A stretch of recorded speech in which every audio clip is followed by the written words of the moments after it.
Nah, jadi ceritanya gini teman-teman. 2 hari kemarin, tanggal 21 Maret 2024 ya, Apple digugat oleh Department of Justice di US karena dianggap melakukan banyak sekali pelanggaran. Ada 88 halaman ya di dokumen gugatan yang dirilis, berisi detail penjelasan apa aja tuduhan pelanggaran yang dibuat oleh Apple. Dan Apple sendiri udah menanggapi dan menyatakan kalau gugatan ini menang, itu sama aja memaksa iPhone jadi terlihat kayak smartphone Android. Jadi apa yang sebenarnya membuat Apple digugat dan apa kesalahan Apple? Nah, komplain ini itu diawali dengan sebuah narasi teman-teman, di mana di tahun 2010 seorang eksekutif Apple mengirimkan email ke CEO Apple ya yang saat itu adalah Steve Jobs tentang sebuah iklan dari Kindle e-reader terbaru. Nah, iklan tersebut menampilkan seorang wanita yang pakai iPhone untuk beli dan baca e-book ya di aplikasi Kindle, lalu beralih ke smartphone Android dan melanjutkan baca e-book tersebut di aplikasi Kindle untuk Android.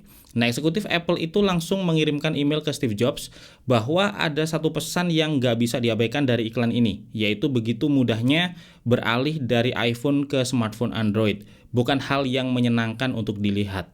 Nah, dari situ akhirnya mereka mendiskusikan bagaimana cara agar pengguna Apple ini dikunci ya di ekosistem Apple dan membuat ekosistem Apple semakin mengikat. Dan strategi itu ternyata sangat berhasil. Nah, itu adalah narasi awal yang digambarkan ya tentang bagaimana Apple membangun dominasi platform dan ekosistem iPhone sampai membuatnya jadi perusahaan kaya raya yang punya power di market smartphone. Lalu memanfaatkan kontrol penuhnya atas iPhone ini untuk menyingkirkan kompetitor, menghambat inovasi mereka dan membuat harga tetap tinggi ya dengan mengambil margin yang sangat besar. Dan setiap kali ada inovasi atau kompetisi dari produk, layanan atau juga aplikasi ya yang membuat ketergantungan pengguna ke iPhone ini berkurang atau ada inovasi yang memudahkan pengguna iPhone migrasi ke smartphone non-Apple, maka Apple akan langsung melakukan sikap-sikap anti kompetitif dengan memberikan batasan-batasan atau juga aturan-aturan ya yang menghambat untuk mengagalkan kompetisi tersebut. Dan ini sedikit banyak memang gua rasakan sih ya, bagaimana di aplikasi Kindle di iPhone kita nggak bisa beli-beli langsung ya dari dalam aplikasi.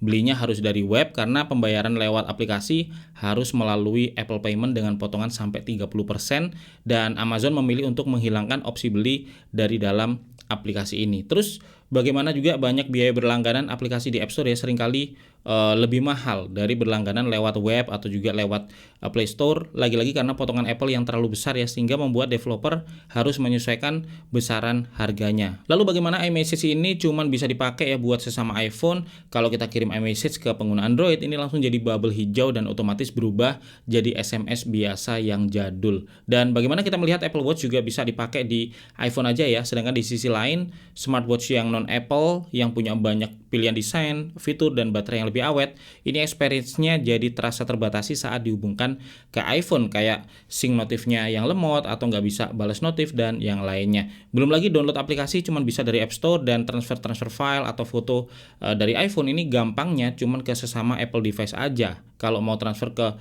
smartphone Android misalnya atau perangkat yang lain itu nggak semudah itu ya, perlu bantuan aplikasi atau juga harus melalui cloud. Bahkan kalau teman-teman ingat, Apple kemarin lewat iOS 17.4 itu terpaksa ya harus mengikuti aturan Digital Market Act dari Eropa dengan memperbolehkan adanya alternatif App Store, mempermudah mengganti default browser dan juga membebaskan browser pakai browser engine milik mereka sendiri. Jadi lebih terbuka kayak di smartphone Android lah kira-kira. Tetapi ternyata Apple juga nggak seterbuka itu ya. Mereka ngasih aturan yang kata Mozilla ini nggak masuk akal. Jadi boleh memang untuk browser itu pakai rendering engine lain ya selain WebKit, tetapi browser engine kitnya ini dibatasi cuman buat aplikasi spesifik Eropa aja. Dan selain itu juga cuman bisa dipakai oleh pengguna di Eropa. Jadi Mozilla bilang ini sama aja bohong ya, karena kalau mau pakai atau bikin browser dengan rendering engine sendiri, pada akhirnya mereka malah harus maintain dua jenis browser. Pertama versi yang pakai WebKit untuk pengguna internasional di luar Eropa, dan yang kedua versi yang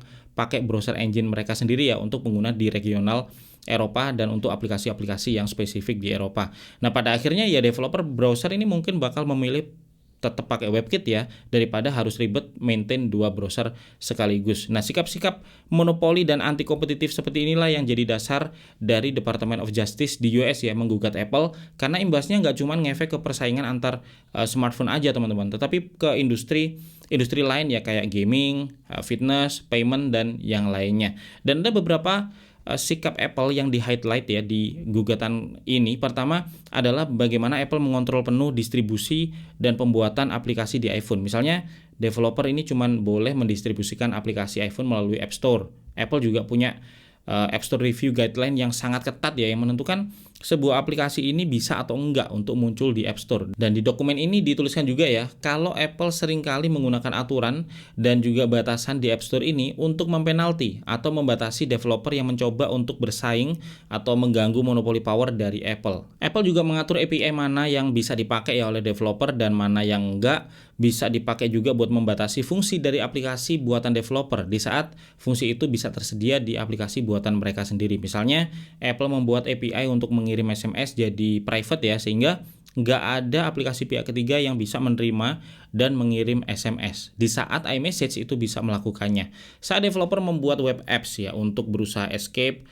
dari jerat aturan Apple dan mencoba mendapatkan uang dari sana, Apple juga masih punya kontrol dan bisa membatasi fungsi apa yang tampil, karena semua browser di iPhone itu apapun nama browsernya wajib menggunakan WebKit Browser Engine yang milik Apple. Jadi Apple benar-benar punya kontrol penuh teman-teman. Terus yang kedua, di-highlight juga bagaimana Apple menjaga monopoli power mereka dengan cara mengontrol developer ya, melalui rules dan juga batasan untuk menghentikan atau setidaknya menghambat inovasi yang mengancam dominasi Apple. Lalu Apple juga membuat pengguna sulit ya untuk keluar dari ekosistem Apple dengan cara membuat layanan, aplikasi sampai aksesoris yang tersedia eksklusif cuman buat di iPhone atau di Apple platform aja. Nah ini gue juga kena nih kalau di Mac ya, karena edit video dari awal pakai Final Cut Pro dan sayangnya Final Cut Pro ini cuma ada di Mac aja, jadinya buat kerja itu agak sulit ya untuk beralih dari Mac, kecuali mau investasi waktu untuk belajar software editing video yang lain. Dan gak cuma software aja sebenarnya, aksesoris kayak smartwatch pun juga dipakai Apple ya untuk mengunci pengguna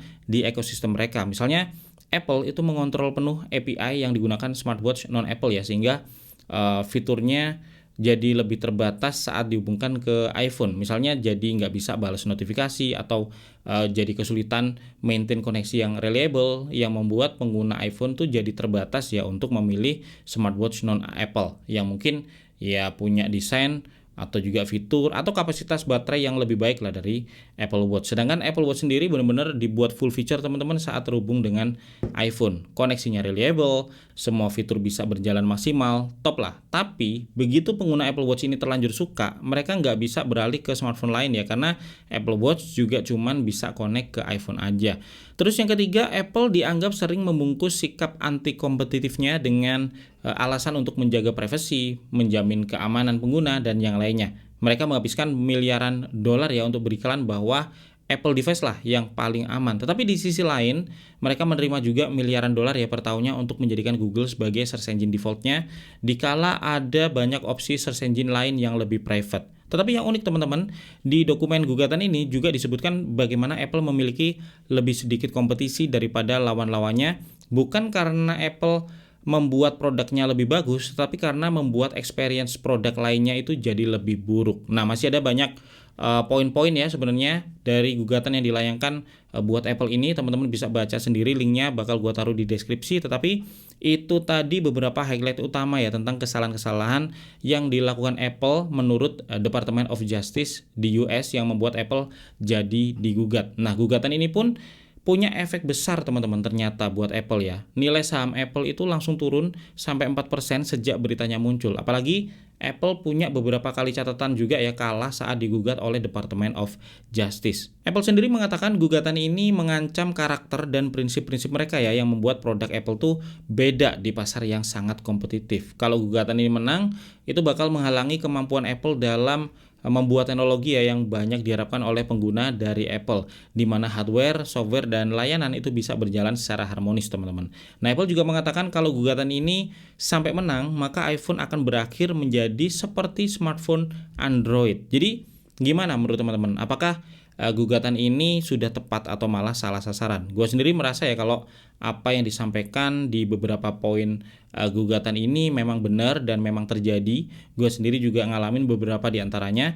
Cuman gue masih berpikir kalau Apple nggak lagi menjadi Apple, apakah kompetisi di ranah smartphone ini masih menarik untuk diikuti atau mungkin akan jadi sangat membosankan? Nah, silakan teman-teman sampaikan pendapat teman-teman, dan itu dulu yang bisa gue share hari ini ya. Semoga informatif dan bermanfaat.